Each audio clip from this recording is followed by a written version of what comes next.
So you've already imported your CRM, you've set up all of your general admin stuff, your baseline data is here. So in this phase, I'm gonna teach you how to go through the companies and the contacts and add and fill in some of the details.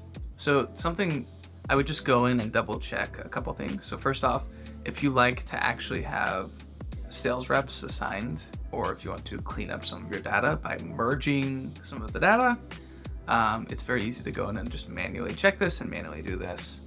If you want to tag some companies, or if you want to use custom fields, this is also the opportunity to do that as well. If you want to add a custom field to a company, what's most likely to happen here is you're probably going to be adjusting the pricing. So Luminous has a bunch of different ways to do pricing. First use case is our SKU price overrides. Okay, so the SKU price overrides is simple logic. It's basically you have all of the products underneath a specific company and you're setting a price override.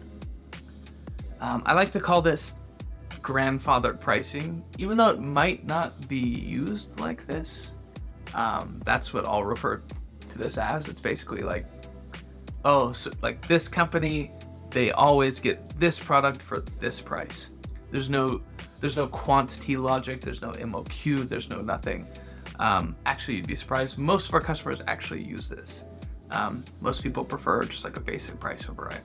Think of it almost like you're setting up a price catalog for every single one of your customers, and every customer can have a different one, but it's very straightforward.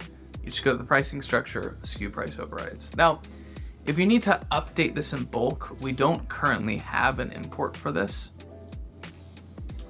So you'll notice we don't have any like pricing import. What I'd recommend is creating your own Google Sheet for each customer, and then send that to either implementation or support at Join Luminous, or to your implementation rep, and we can have a developer import that. So no worries if this is something like you're like, wow, this is going to be super manual. No worries, we can figure out how to get it imported automatically. Okay, back to pricing. So here's how you apply pricing. So there's this thing called schedule. Think of your schedule as like the building and the shell of the building and some of the foundation. That's what a schedule is. So for example, I have this test schedule right here where I'm setting how many tiers there are. So I have 3 general tiers. This will be the foundation for all of my products. It'll be based on the schedule, okay? So I have 3 tiers where it's basically every product that I run through this schedule will have at 100 units will be a 10% discount, or 1,000 units. And I can choose either percent based or fixed. A percent discount is discounting from the wholesale price. So a 10%, 13, 15% discount if it hits these tiers. I can add as many tiers as I want. A level is saying, okay, it's adding different levels for different pieces of logic, and I can add, so there's my foundation, here's like the structure. Now if I wanted to add different levels on top of that structure, or below that structure, or in the middle, I can do that. So for example, I have a manual tier 3. By the way, please just ignore everything is price-based. The cost-based and the manual, they don't work.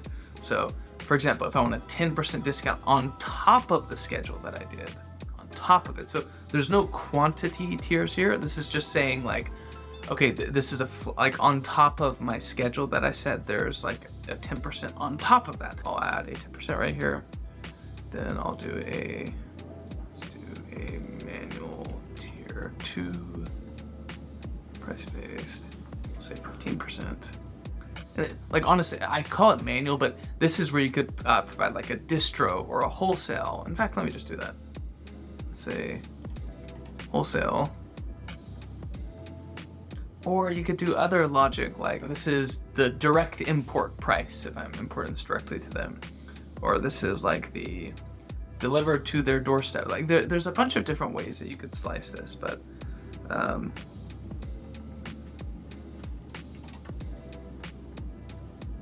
and then for my tier 3, let's do like a 5% discount for the retailers. Okay, so how do we apply this logic now? There's a couple different ways. So first off is on the SKU level, okay? So if I want this at a SKU level, then I can go in right here, go to pricing, choose the schedule, and boom. Here are the tiers of my schedule. Here's the level on top of it, and you can see how that logic affects it. So I have this product right here. If we look at the details, this has a $10 wholesale price. So as you can see, here's my normal schedules right here. So just the schedule without any of the levels is this. It's $10 for if I purchase anywhere from 0 to 100. If I purchase 100, it's 9. If I purchase 1,000, it's 13, 15, blah, blah, blah. Okay. Levels is saying, for example, if I want to go and apply this logic to a wholesaler, so they get an additional 10% on top of it. So as you can see, there's an additional 10% on top of that schedule.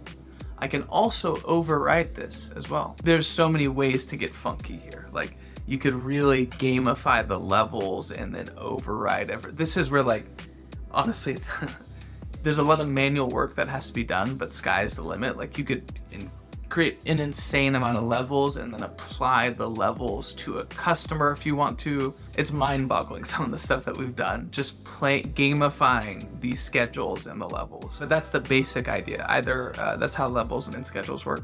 And then again, the biggest use case to like customizing this is overriding this price of the level at these tiers. And then what's really common after that is, so applying this pricing structure, this level to a customer. So again, this is where you can get like, it's a bit manual to set up, but I could set up a schedule with 10 tiers, and then I could have a level that I go in and customize the tiered pricing for every single product, and then I apply that level to this customer. Again, we've done some wacky shit in the past, but like this is where like it's practically limitless what you could do. It's just a little bit manual, but you can apply that customized level that you've customized it for every single SKU for this customer right here. Or it could be very basic and broad, like, okay, we just have a wholesale level that's 10% on top of it. That's okay.